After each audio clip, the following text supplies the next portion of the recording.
Okay, so ratlets with citizens oversight. Let's get started now. So basically what we're trying to do is get everyone up to speed on handling oversight of election audits, which we find is the most important thing that we can do to make sure our elections are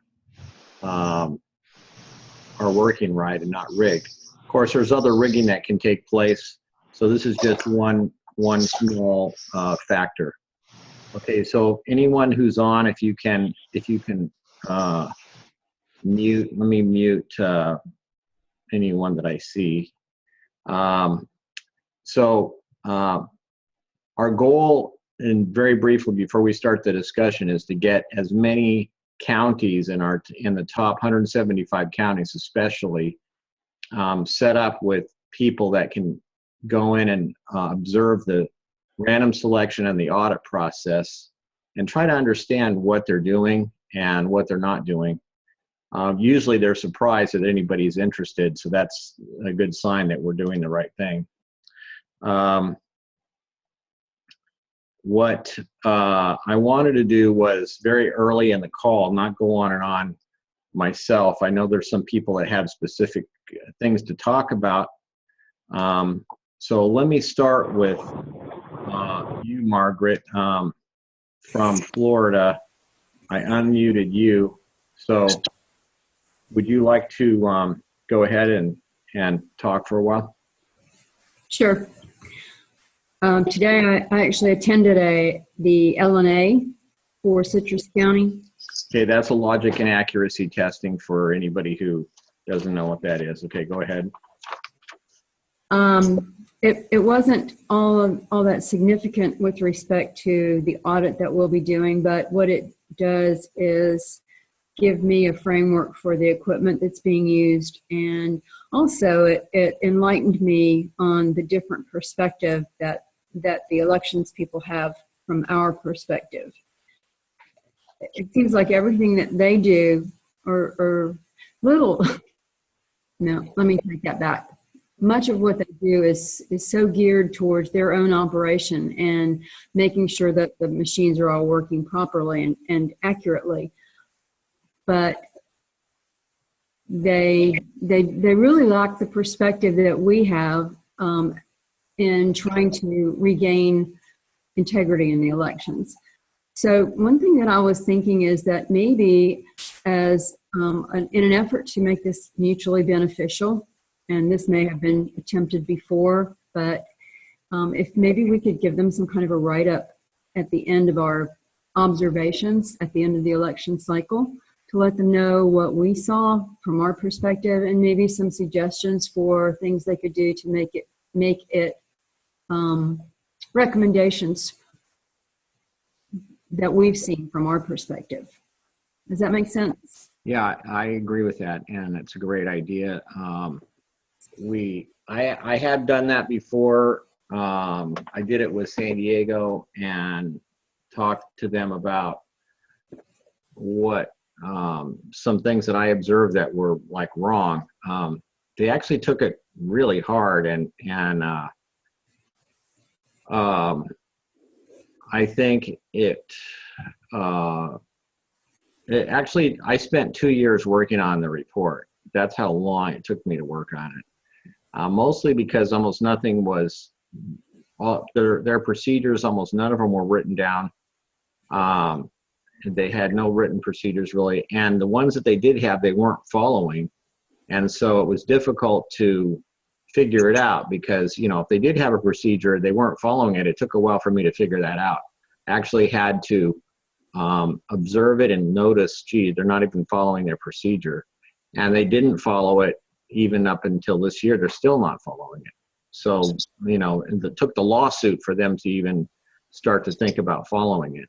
I hope not all counties are as bad as San Diego. I mean, this one was totally unresponsive to anything, any suggestions that we had.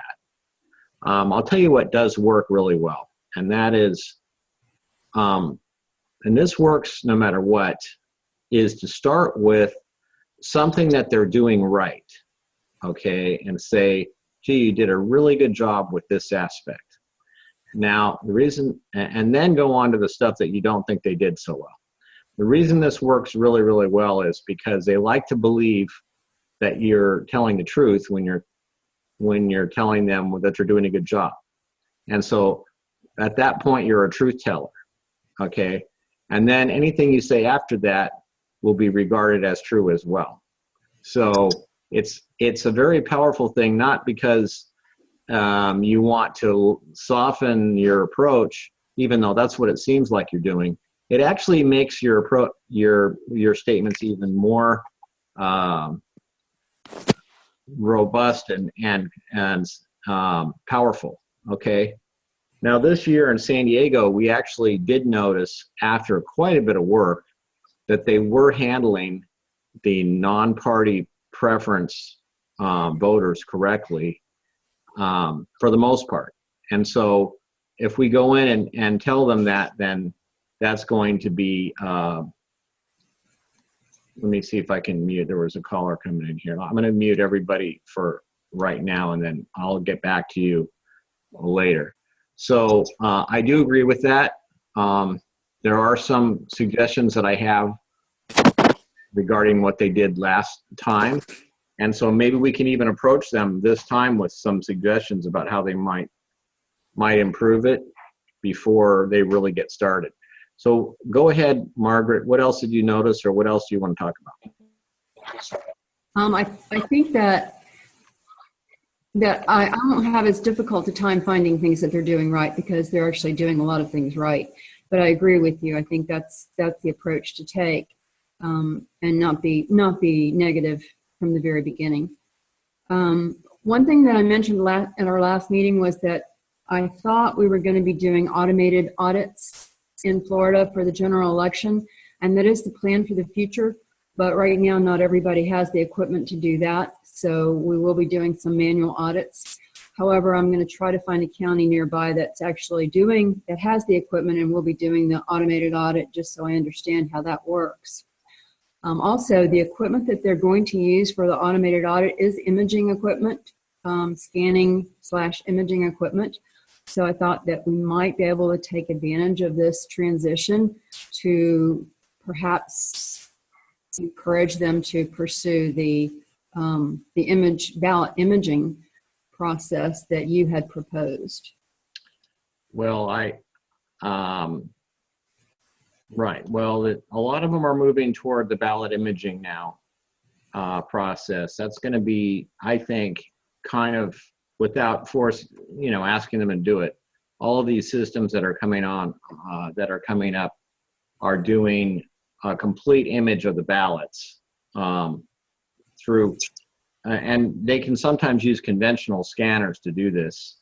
The reason I'm looking here, I had a person here for you, Margaret, who wants to do Pasco County. I'll have to get her name for you separately. But the point is that you can get off-the-shelf scanners for not that expensive that will do the scanning at very high speed, really robust, and especially with ballots, which are all the same weight paper and fairly heavy paper, easy to feed. That should be able to rip through the ballots and scan them. The nice thing about that is that there's no counting going on during that scanning process. All you're doing is creating the images, and then you can have people check to see that the images are being image correctly. Another idea that is really a good one is to stamp the ballot with a number, either separately or during the scanning process, so that it appears in the image, and then you can match up what the ballot is later with that number. Now, so Margaret, do you know, probably Citrus and Marion counties are not doing automated. Is that what you found so far? That's correct. I'm not sure about Pasco. Okay. Well, I think we may as well figure they're not going to do the automated stuff yet, because I did read that in the election code, but it's not something that we can expect them to do, I don't think, at this point. Let's see here. Okay, what else is on your mind about that? We need to contact the counties at this point, right? What do you mean? Well, last time I sent the counties a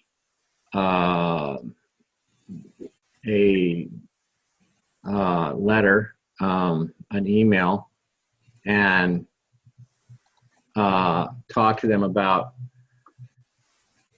the what we were expecting to do, what they can expect, and actually got a pretty good response in general, in that they told me what time their meetings were going to be, like which day and what time their meetings were going to be. And then what we can probably do is you did a really good job last election, which was August 30th. So we got a good training here and we have a lot of information. I just pulled up on the screen here, this table, which we had from the various counties that were processed last time. And what we can try to do is also put list some of the people here that will be involved in trying to provide oversight in each case, so we can see which things are covered. So I don't think they're publishing these dates yet. We had trouble last time, especially I remember now Miami-Dade switched their draw around.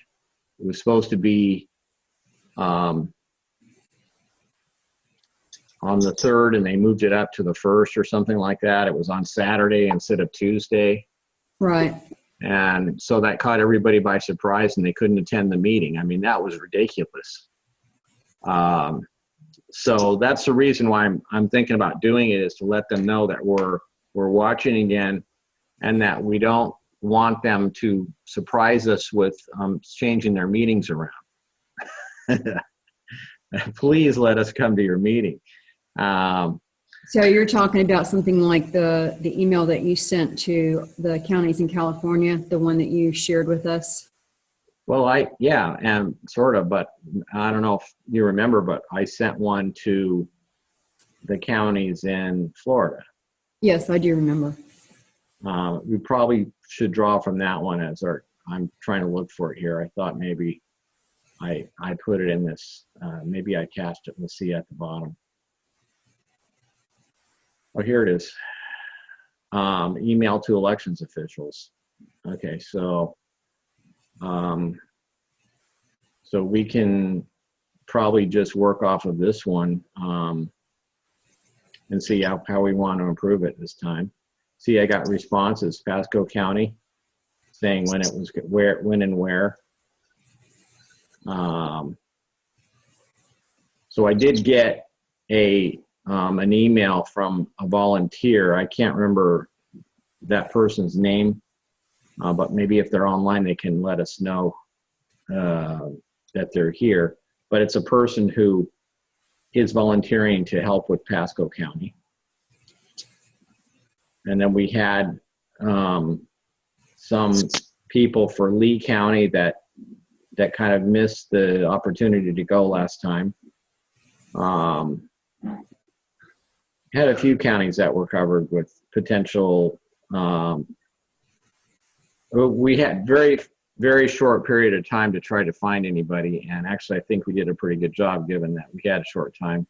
Now we had even more time, and I have to say that I was so tied up with the lawsuit that I didn't I didn't do as much planning as I had hoped. But you only do what you can. So we're going to be able to do better just because they've kind of been exposed to us, and we've been exposed to doing it. Okay, so let's plan to do that. I'll work with you, Margaret, on getting the email fixed up so that it seems good to you based on what you remember happening there. Okay. And let's see here. Anything else at this point that you wanted to talk about? No, I'm good. Okay, cool. All right, so let's move on. There was Margaret, you're then off. Let's see, Suzanne. Okay, so Suzanne Burton, I'm going to unmute you. Okay. Hi, Ray. Hi. Okay, my questions are going to be very basic because I really want to understand this Okay. and try to take it to the young people who will be inspired to show up and watch. And I think that alone of putting everybody on guard to go watch will help. So I'm here in Texas. I know I'm in Galveston County. I'm right near Houston, so I can speak with Houston people if I can understand what I need to do. So we have a register of voters. I go look on their website, and of course, there's absolutely nothing about an audit. So my question is this. Is it in every state that there's an audit, and is it called a canvas? And are we as citizens supposed to be able to view that? Okay, so let me just try to cover those in a general sense. I want to get this thing pulled up because I have a little picture here and I remembered where it was. So let me get that so we can take a look at it. Here we go. All right, now let me share my screen again.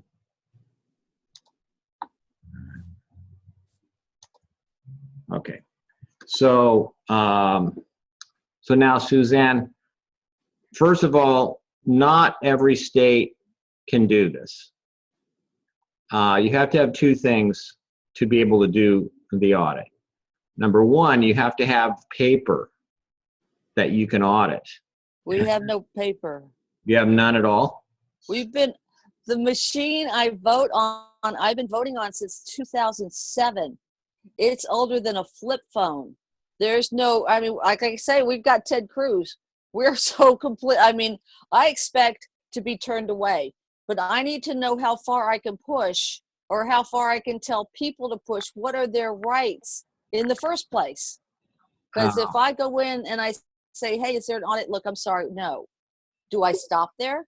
Or do I have the right to inquire more? Well, I'll tell you what we can do. It is true that a lot of the country is really far behind on having elections that have any chance of being checked. And if you look in this, I don't know if can you see this picture? Yes. Yeah. So the very first thing, I have the person here, the voter up in the upper left-hand corner, looking at the ballot or some sort of a piece of paper that they're voting on. Now, sometimes this is a touch screen machine with a little roll of receipt paper next to it that they can see what's printed on it. So as they vote, they press, cast the vote or get prepared to cast it. Then they can look at what they just voted on that paper. They don't take it with them. It stays rolled up in the machine.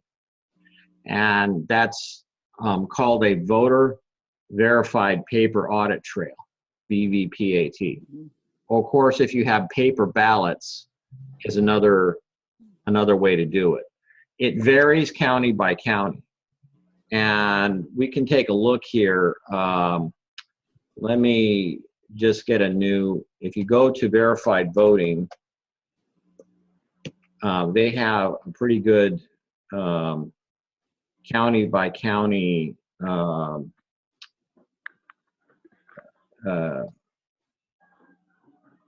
let's see, they have a map here. Now, according to this map, the first step is we see it's mixed paper ballot and DREs, which is direct recording electronic devices without a voter verified paper trail, which is what you're describing. Yes. What we can do is we take a look at the, let me get the file here. When we,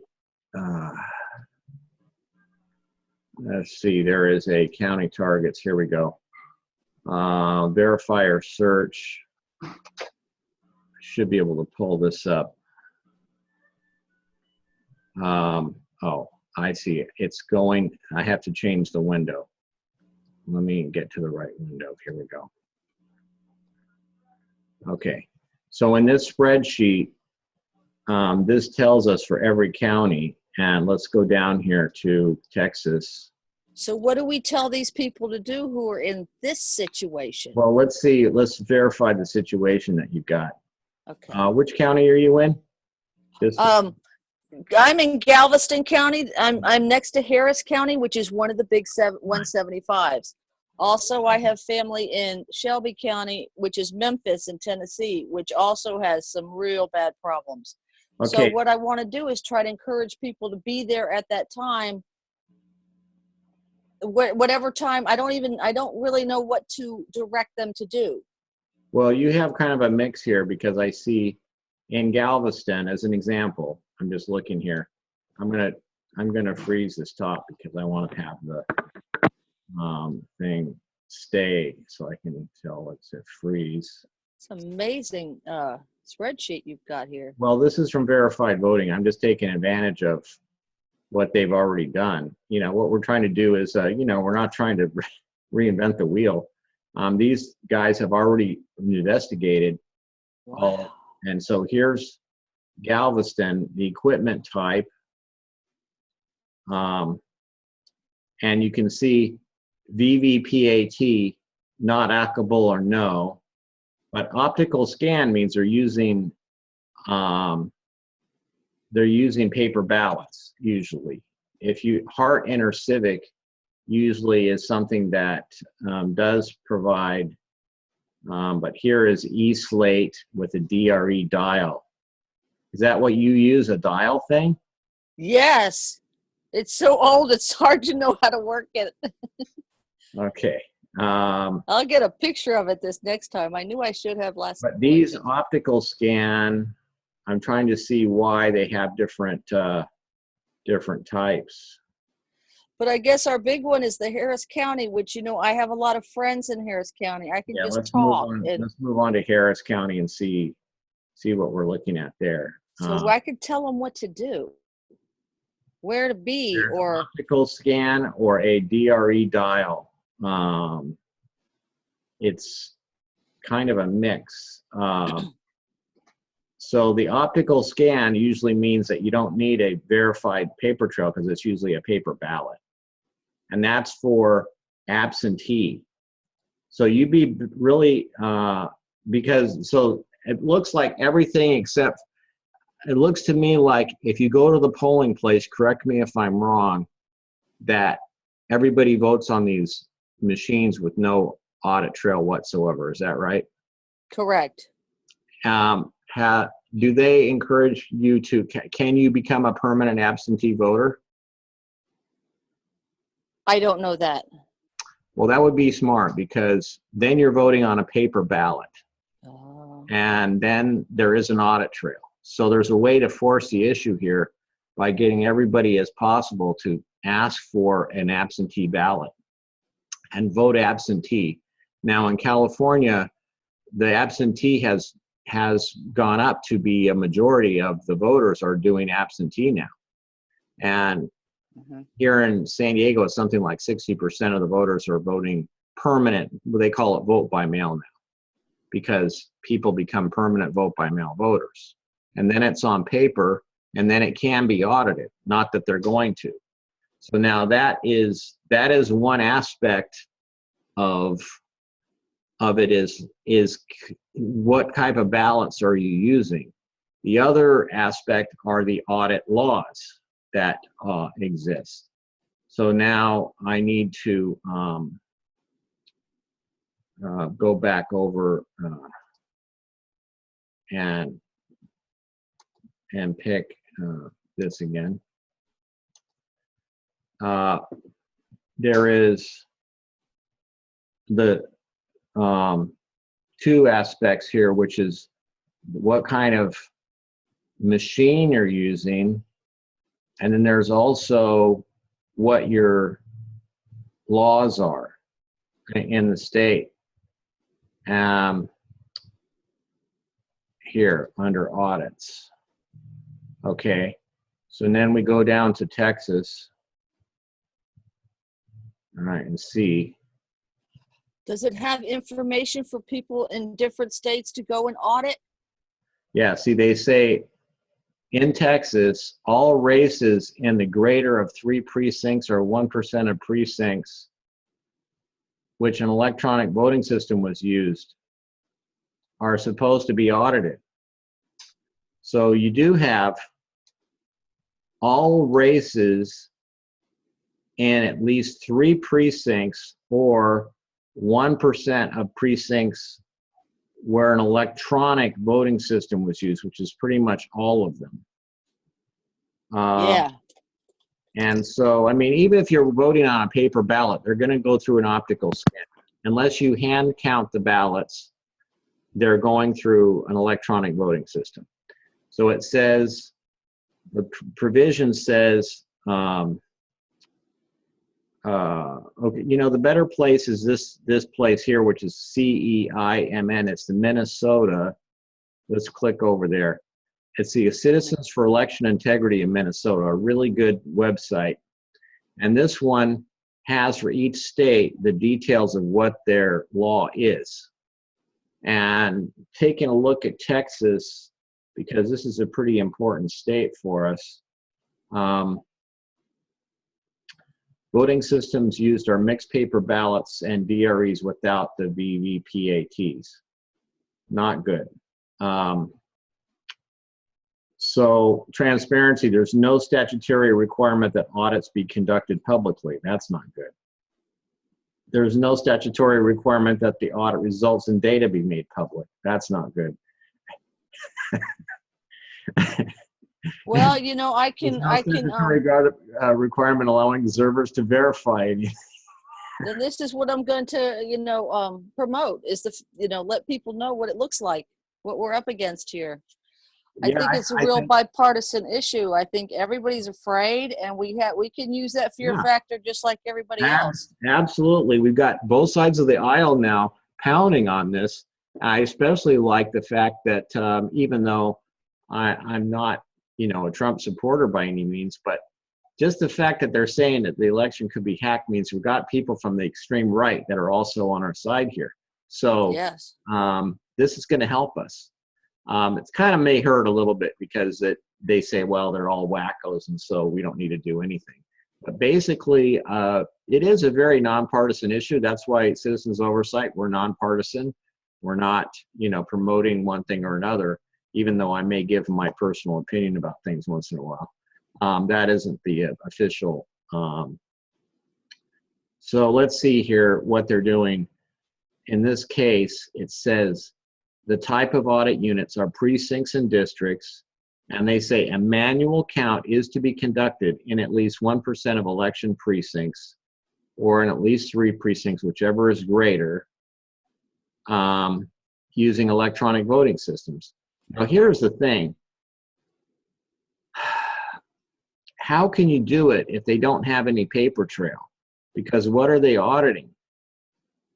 It says, although Texas law specifies a manual audit, in reality, a very large number of precincts in Texas use direct recording equipment without a voter verified paper audit trail, meaning that no hand counted ballots or voter verified paper audit trails can be conducted. The audit statute explicitly provides the hand count requirement does not apply where DREs are used. Well, great. So this is going to be a big problem for Texas. If they have a lot of these DREs, there's no way to get them to do any kind of an audit. Well, but it'll bring it up for this election and alert everybody. I don't know. People are feeling so bad, and I feel so excited because while we're about to head into a firestorm, I feel in 2 years we're going to emerge, or really after this election, we're going to emerge as a completely different country. Well, and we'll be yeah. and everybody will know. Well, okay, but here's what I just thought of. Absentee or vote by mail ballots are not using DRE. You can't, because you're voting at home and mailing it in. Right. And so then they would have to do the audit for those by law. And So it's too late for this election, but we no, get it's not. started to. Oh, you mean for people to ask for vote by mail? Yeah. Yeah. But what we should do though is, well, you can try. I know here they don't mention it in the short abstract of the law, but here in California, you can always ask for a paper ballot. Okay, so you might try that. Like, go to your polling place and say, can I vote on a paper ballot instead of this voting machine?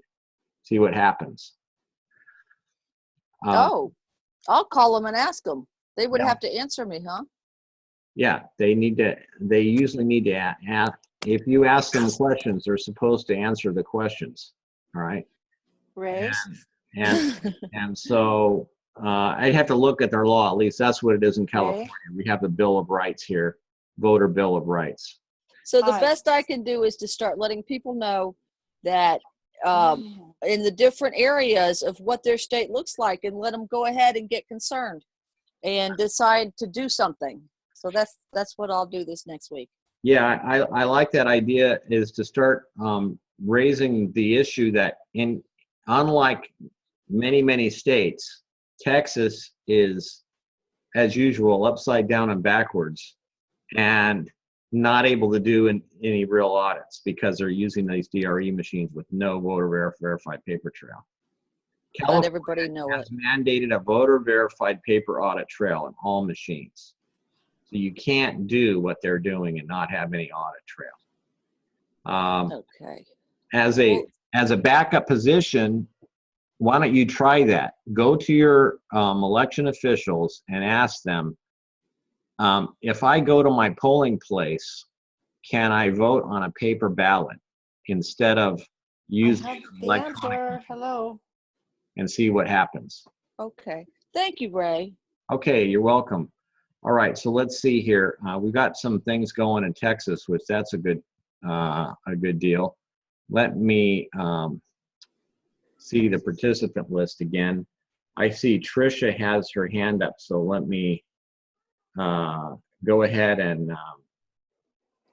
Tricia, why don't you? Hi. Oh yeah, go ahead. Can you hear me? Yeah. Oh, okay. How are you doing? Good. Good. I'm calling for two. I mean, I'm on here for two different reasons. Number one, what I have. Okay, there were Bernie phone people doing all the phone campaign during the primaries, and what they had found out was that people in California could take their mail-in ballots, but they had to have the envelope that it came in to the polls and exchange it for a regular ballot. That's what I'm planning on doing. Okay, so you're saying, where are you? I'm in San Diego. Okay, you're in San Diego. Yeah, I was at the trial. Okay, good. Right. Okay, now I know who you are. Thank you. Yes. Okay. So basically, are you talking about if you're a nonpartisan voter? What I'm talking about is if you have a mail-in ballot, Right. If you do everything by mail, Mm-hmm. you can take that ballot along with, but it has to be with the envelope that it came in to the polls and Mm-hmm. ask to exchange it for a regular ballot. Yeah, and you can vote there then. Yes. And yes, then because they can't refuse you that. I mean, you're a voter.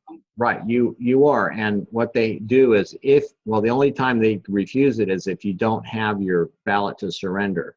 Exactly. If you have your vote by mail ballot and you surrender it, then they cross out your name and, right. that, oh no, they cross out vote by mail on the list. Then you sign on the white sheet usually, and then you're able to get a regular ballot and vote right there. Yeah. And Yes, then but you're. you have to have the envelope. That's key. Hmm. It's not just the ballot itself, but you have to have the envelope that it came. Yeah, and- because you know what, they've been allowing people to vote on on the sample ballot, for example, Mhm. and I think it actually. I mean, I don't even know why they're doing that, because I can't think of a way that somebody could use that envelope. Like, let's say they said, yeah, you can go ahead and vote here, but it would be non-provisionally. Yeah, I think it's right that now that I think about it, because you're not voting provisionally or letting it in, and there's no double check. You have to return your envelope and ballot at the polling place to be able to get a new ballot and vote right there. Right.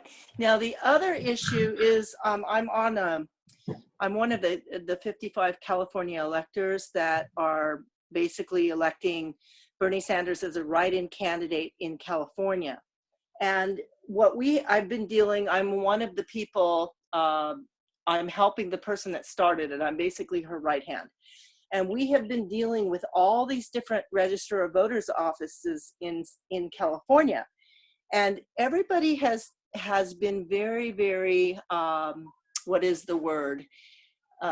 There's been no problems in any other register of voters except for Norwalk. Norwalk, I'll just give you a couple instances. When people have gone in there to pledge their oath and sign the form, because you have to bring your own forms, basically first of all, they don't allow any cameras or picture taking, which none of the other ROVs that I know of do. They won't allow that. They will not give you a copy. The first person who went in there, they didn't even get a receipt, which is wrong. So the next people that we sent in there, we said, demand some kind of receipt. They wouldn't give them a copy of what they signed, but they ended up giving them a receipt. Now, the other problem that we found is I had a guy call me this morning. He went in there with a notarized copy, and they said that he wasn't a registered voter. He actually brought his receipt from the primaries, and he brought his mail-in ballot with him. And, they still said he wasn't registered. So I have a feeling that Norwalk needs some overseeing. I'm getting that very loud and clear that there's a problem there. The other thing that they did is a whole bunch of people went in there to sign these presidential elector forms, and they did not send them to Sacramento that day. They're supposed to, by law, send the forms the same day by FedEx. So they did not. They withheld the forms.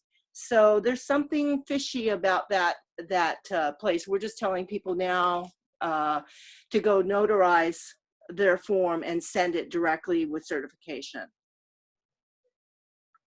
Okay, now, isn't Norwalk the same as Los Angeles County? I believe so. That's just the city where their office is, right? Yes. Okay.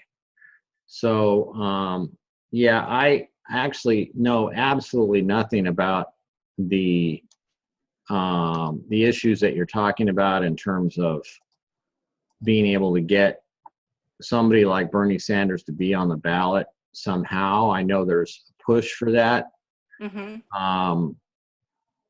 But I don't know anything about it enough to be able to tell. Well, no, whether it's real or not.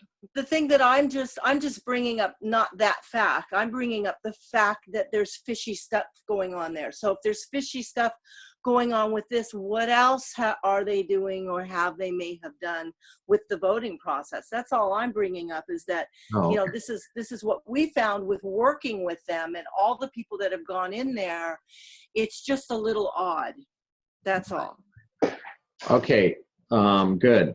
Okay, so that's, I guess we'll have to just take notes, try to keep track of what kind of oddness you find. so we can, try to process it when we're have a chance, and have some more breathing room. Right. Let's see here. So is there anything else, Tricia, you wanted to mention? No, that's it. I just wanted to bring that up. I thought Okay, it was good. just, I thought it was important to know. That's Okay, all. good. Thank you. Let's see now. Is there anyone else? I see Dennis. Dennis, are you somebody that wants to say anything? I don't see a way to unmute you. I don't know if you can be, maybe you don't have any sound. I'm unmuted now. Oh, okay. Okay, so Dennis, so you're in San Mateo, so why don't you tell the people on the call a little bit about your situation there? Yes, well, one thing is that we're using the Hart Intercivic also here, but we have a VVPAT, which is required in California from Right. all counties. So there's a version of the Hart that does have it, even though Texas may not have it. My concern is, the two traditional ways of hacking elections that go back hundreds of years is ballot stuffing and marking the ballot after it's been cast. So if somebody marked or undervoted, say they didn't vote for president, they said, I don't want to do that, then somebody else later on could take and mark in a vote on that ballot. And Right. if they did that before the ballot was scanned, then the audit will never catch it. So that becomes an issue. And likewise, if somebody has voted for one candidate and the staff says, well, I don't like that candidate, I want to cancel that vote, then they could mark in for some other candidate, and then it would be an overvote and it would not be counted. So Right. these are two things that will not be caught in an audit, and I'm trying to figure out how people can watch the ballots in the elections office, watch them being handled, and try to detect that. Well, let's correct something that you said. Okay. It could be caught in an audit, but not the one they're using now. The 1% manual tally is not going to catch any of that. And Right. I'll give you one more that is a concern here in San Diego, and I don't know if they do it the same way in other counties, but on our ballot envelope, on the vote by mail envelope, there's a little checkbox that says spoiled. And all you have to do is check the box and the whole thing is spoiled. And so if you, let's say, knew that, your neighbors or whatever were, not the party that you like, you go over there and just, when you see their envelope being put in the mailbox, you just check spoiled on it. It's over. Then their ballots are out. And you can't check that either because there's no way to know who checked the box. It's really bad. Right. And the whole process of going through the mail means that the ballots the chain of custody is broken basically as soon as you put it in a mailbox, because there's nobody around watching that. Well, they do have tracking, in other words, that you can tell if it got there, if the envelope got there. At least that they have that in San Diego. They're supposed to provide that, a way to find out if your envelope made it there. And there is a service that I saw when I was up at the California Association of Clerks and Elections Officials meeting in Redondo Beach. When I went by there and I went into their exhibit area, and there is a firm that provides tracking by barcode throughout the entire, postal service. So when you mail it, you can find out where it is at any point in time. Because the barcode. What I wanted, I don't think there's anything we can really do about the mail, but there is something about the audit, and that is if we can get close enough to the ballots, and if we can ask the election officials that if they see an overvote, that we would like to visually look at that ballot and try to determine whether the overvote was the result of an action of the voter, which would be all right, or whether it was something that was done after it left the voter's hands. And one way to do that would be to look and see how the let's say there's two candidates that are both selected for one race. You could say one maybe has a little box and they filled in the box, and the other one had an X in it. Now the scanners are going to accept both of those, but the marks are clearly different, and that's a kind of a clue that maybe it was two different people that made those marks. Or maybe they crossed used a one different out. color pen or something. Yeah. Well, they do. I noticed that in Florida, this is what we noticed when Margaret and others there were watching the recount, what they call a recount process. Right. If they have a close race, they have an automatic recount, and the recount amounts to rescanning them through the machine again. And big deal. And then finding any of the ones, no, it's not totally broken, because they find any overvotes or undervotes and they want to take a look at those.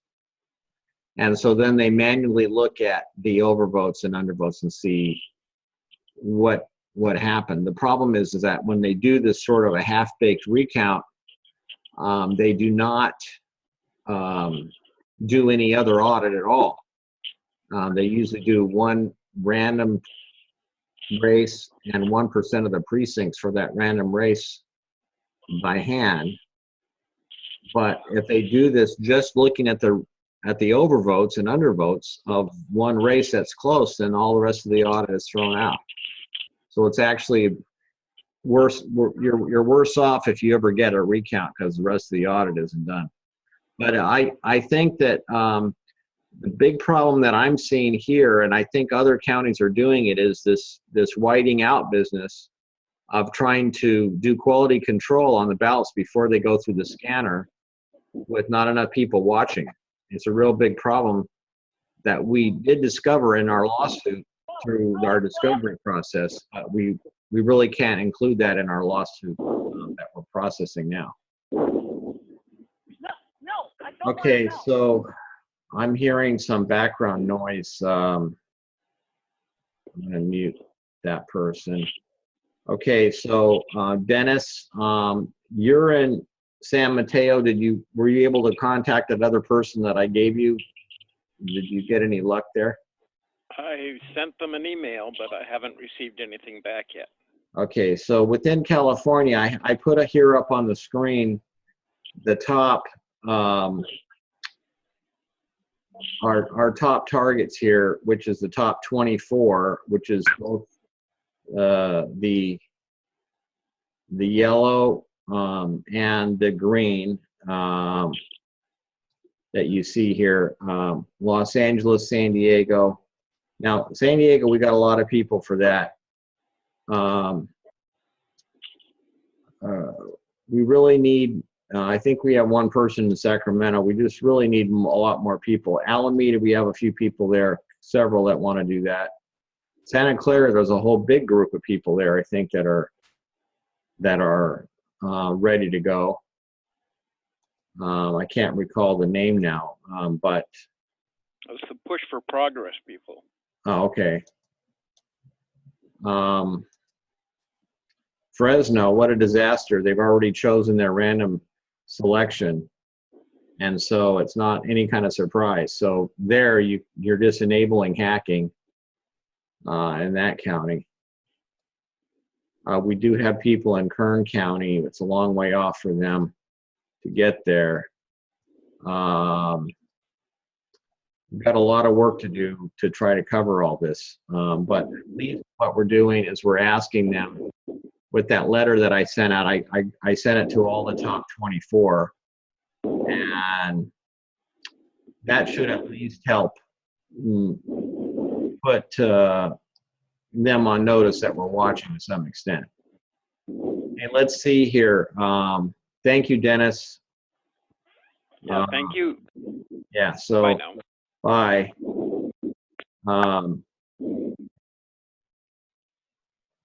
Now, who is on the 707 line? 707-696. Who's that? That's me, Yeah. Stephen. Okay. That's me. I'm Alice Chan, and I'm in Sonoma County. I know I'm not one of your top 24 counties, but I have a team of 12 people. We're going to be observing the entire process, including the whole 1% manual tally. I don't know if Linda Carpenter is on this call. I just joined a minute ago. I'm sorry I had to be late, but But Sonoma County is in our top 24, to be sure. You're number 17. Oh, I did not realize that. Well, we've got you covered. I have actually been observing there for the past 10 years. So I know what the processes are. They have a new registrar of voters and a new elections officer, and they have some new systems since I last looked at them. But I have been filing reports for the local Democratic Party and for candidates on them ever since 2006. Okay, and say your name again, because I want to make sure I write this down. It's Alice, like Alice in Wonderland. Yeah. The last name is Chan. C as in Charles, H-A-N. Okay, Alice. Good. Well, I assume you signed up on our sign up page so that you're on our database. I haven't looked in the database for you, but that's good.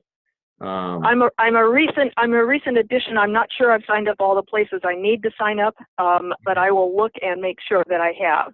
Okay, so I did send a letter to Sonoma County. You did? Yeah. I'm asking them Okay. about the 1% manual tally from our perspective. And Okay.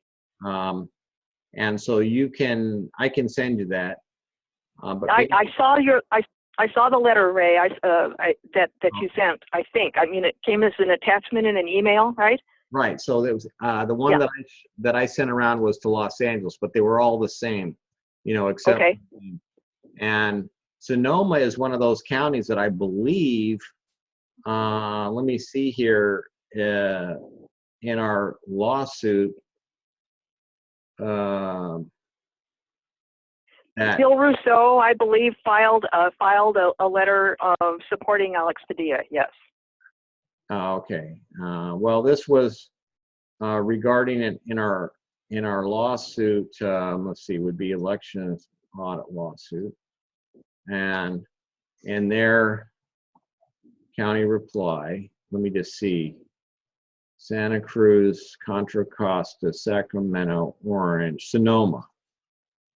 Declaration of Rousseau. Rousseau said, let's see if I can't make this smaller. Can you see this? No, I'm on a phone, a remote location, so I'm not seeing what you have. So basically, I'll just tell you what it says. She says, the County of Sonoma conducts a 1% manual tally pursuant to Elections Code 15360. The County of Sonoma conducts its random draw for the purposes of its 1% manual tally. The not more probably meant just not more than 2 days following the election. The 1% sample is randomly generated to the county's election management system. For the most recent election, the random 1% manual tally draw was conducted on June 9th. Have you ever gone to the manual tally draw? Yes, I have seen it. It's extremely boring, it's a time. The first time I saw it, I didn't understand what it was doing, but it just picks numbers. It picks numbers and spits them out. It takes 5 minutes. Okay, so it's a computerized system? Yes. But I want to ask you a question about that, Ray. The last time I observed this, they started the manual tally on Thursday following Election Day, Tuesday, which means that if they did the notice correctly, they did it before Election Day. Does that seem kosher to you? Okay, so I'm trying to figure out exactly what you're asking. What I'm asking is they did the 5-day notice for the manual tally, the lottery. They Okay. did that notice before election day. Is there any reason why that is? I mean, No. that seems odd to me. No, that's okay. I mean, they have to do Okay. they have to do a 5-day notice. And if Yeah. they're planning to do it like right after the election, they do a 5-day notice and they say when it's going to be. But the draw Yeah. itself should be after the election. And I'm concerned that they're using the election system itself to draw these random values. I think that's not really allowed, but let me see here. They say also that the provisional ballots are not included in the 1% That's correct. tally. Yep. Yep. To combat, so also they're not going to be including all vote by mail ballots. That's correct. They never have. And I've asked. I have talked to them about that, and they say they have told me in the past that it's not required. Doing the same thing you do. I have read the elections code to them, and they have not felt compelled to make the changes, and they say it's because they don't have time. I realize that. So Yeah. the same thing that we've been up against, and this is what our entire lawsuit was about, trying to get them to force them to do this the right way, because they're just leaving too many out. But what we want to find out is at least we want to find out the numbers. How many provisional and vote by mail ballots are not being included in the 1% manual tally as soon as you possibly can, because Okay. we may want to file a some sort of an injunction or something in some of these counties where they're continuing to not do it, because that seems like the only way we can get anything done is to go through the Right. and then So, Ray, let me make sure I understand you. You have sent them the letter, and you've included the process about the snapshot protocol. So they already know that this is what is being asked of them. So when we go in and talk to them, I think it'll be next week, this will not be a surprise to them. Am I right?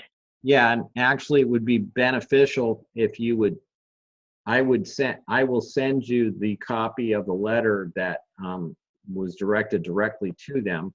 Okay, good. And then you can hand carry that in and hand it to them and get it time stamped so we have a record that they have it, because then that really it's a really good way to give any institution like a city council or the department like this a letter, because you don't have to pay for certification. They actually get the letter, you get it time stamped, and they time stamp theirs, and you walk away with a copy with their time stamp. And it proves that they got it as of a certain time.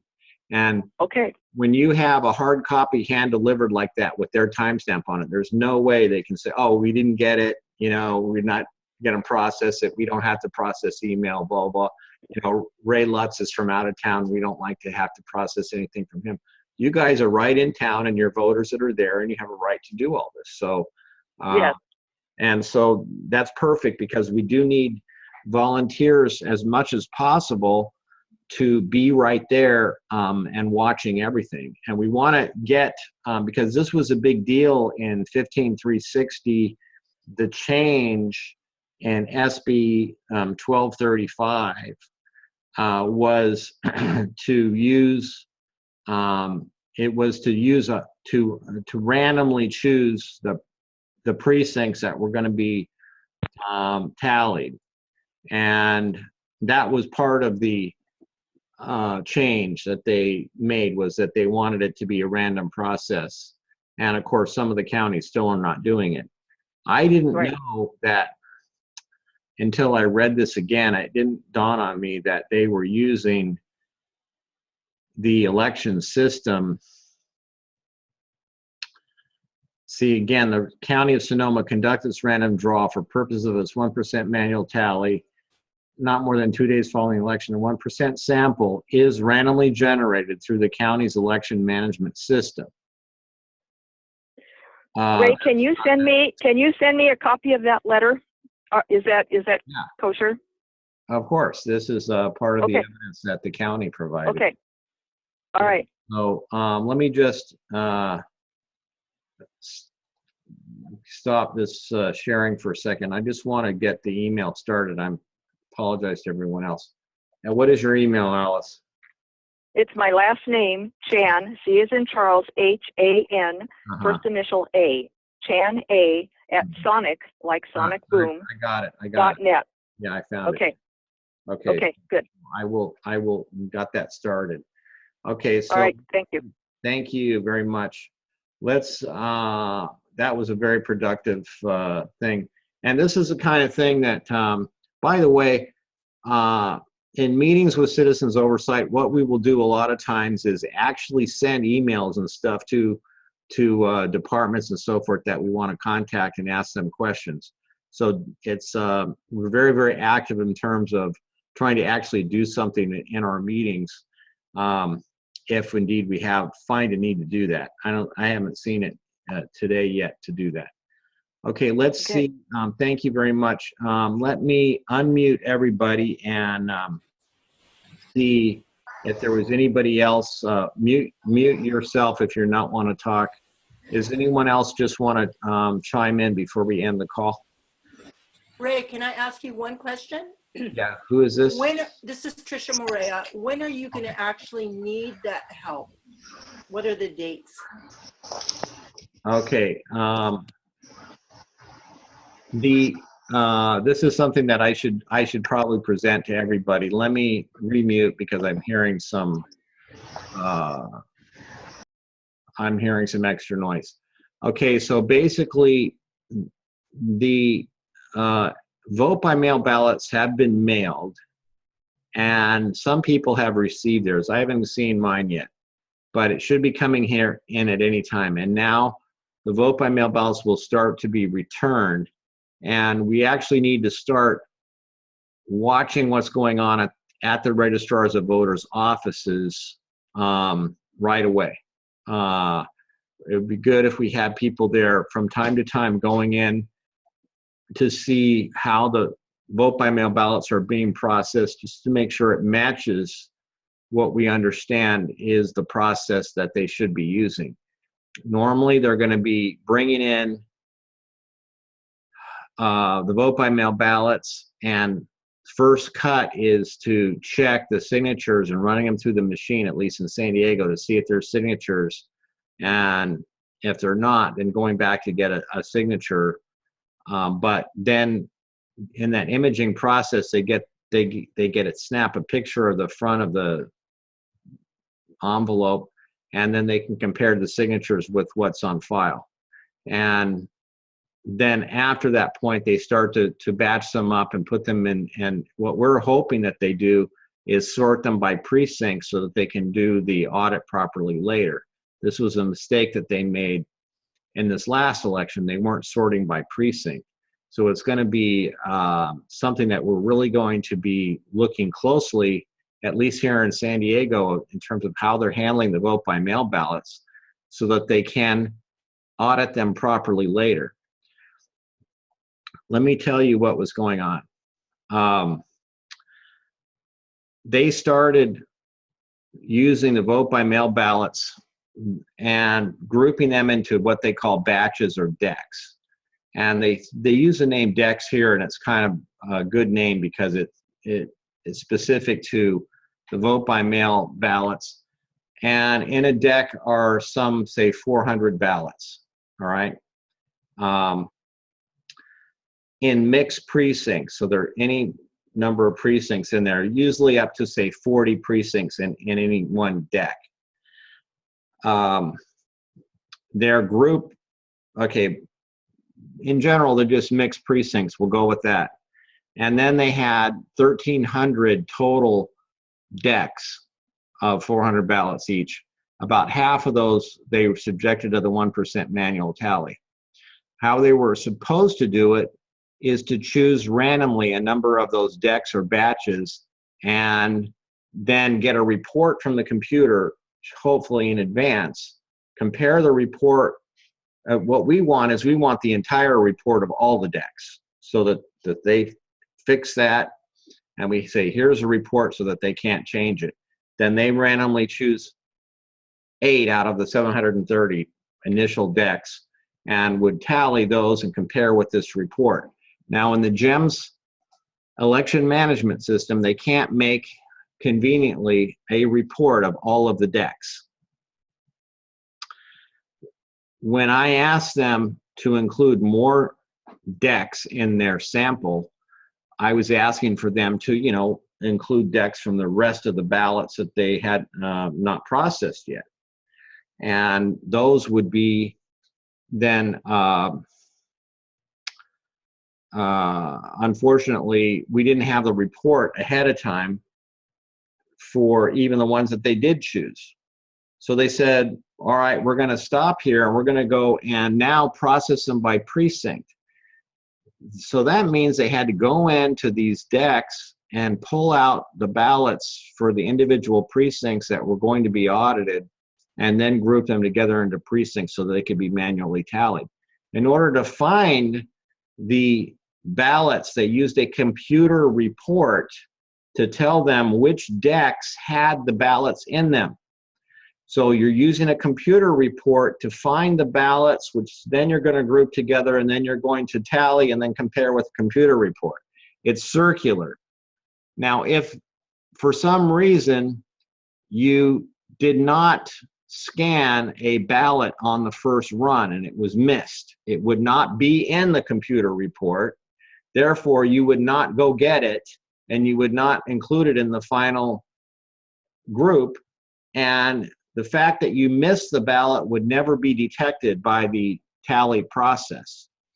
This is why on the stand, Professor Stark said you would have to go in and sort all of the decks by precinct to find absolutely all of the ballots so that then you could do the tally.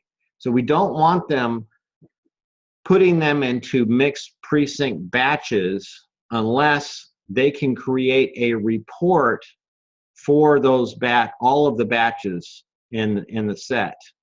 We want to get a report of all of the batches if they're going to be using mixed precinct batches. Otherwise, as you look at the letter that I sent them, it proposes that they sort to precincts and they can still do a two-step process by using the first portion of the precincts as they're doing now, and then the later step of finishing off other precincts that they're going to choose the latter half. And so I did provide to all of the districts in California a methodology for handling those later vote by mail ballots and provisionals. So in these districts which are reluctant to include, like Sonoma, to include all those things, we can get them to start thinking, oh, maybe I can do it. All right, so now getting back to the question, I'm going to pop the stack here. The question was, when do we need to start doing this? For general observation, we need to be starting to go in and watch what they're doing right away. For the 1% manual tally observation, we need to go into the random selection meeting, which happens within a day or two after the election, and then maybe there's one later, but you got to hit that first one, and then watch to some extent the manual tally process, although you don't need to go to every day.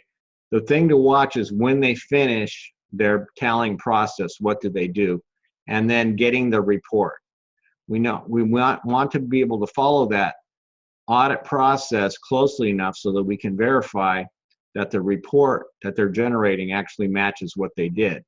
And they didn't do anything else. Like here in San Diego, they did a whole bunch of other tallying that they didn't put on their report.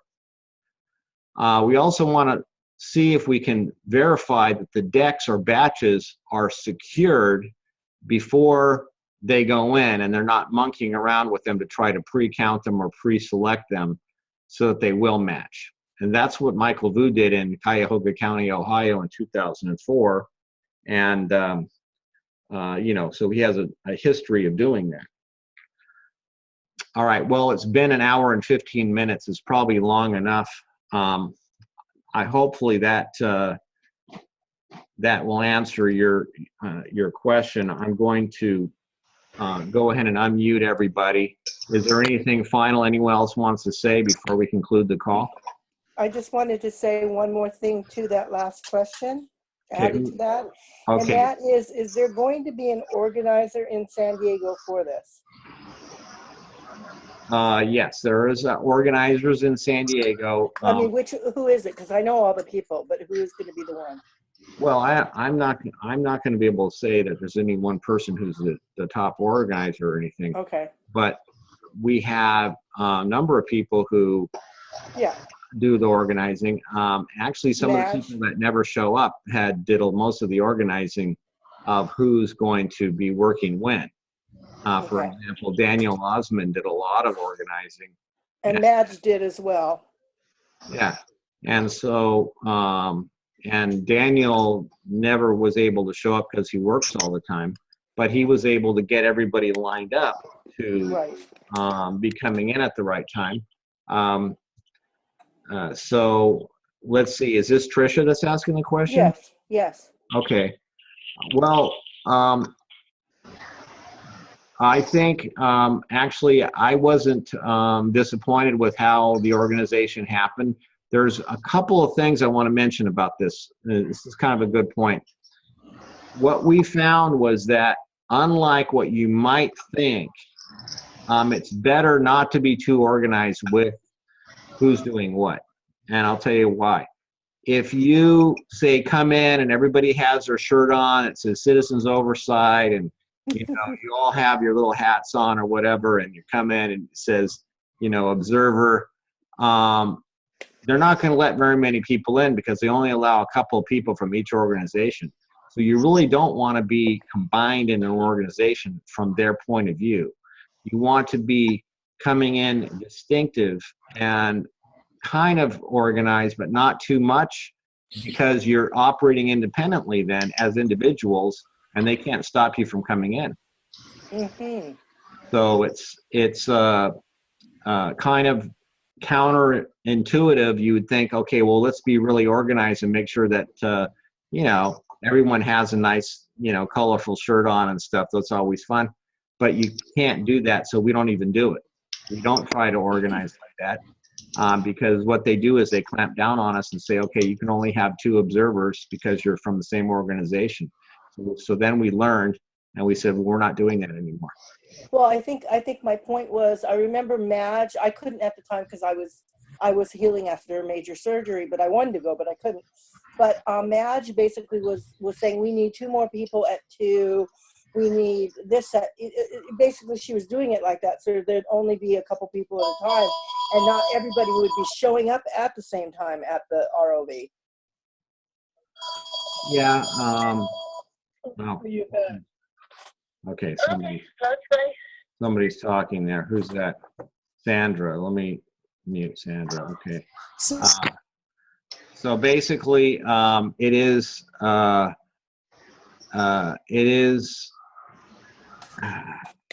We want to try to do our best to organize people, but I can't guarantee it's going to go super smooth.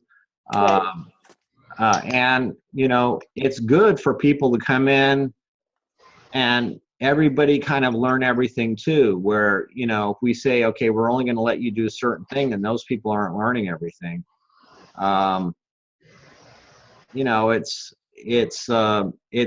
There's a lot to do, so we don't want to have a lot of people doing the same thing at the same time at the beginning and then have no one to do it later, kind of thing. Exactly.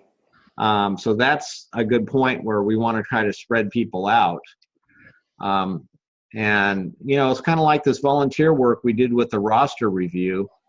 We could only have 2 people or 3 people in there at a time, so we couldn't really have a lot of people. We could have done it a lot faster had we been able to get people to come in more. They wouldn't allow it.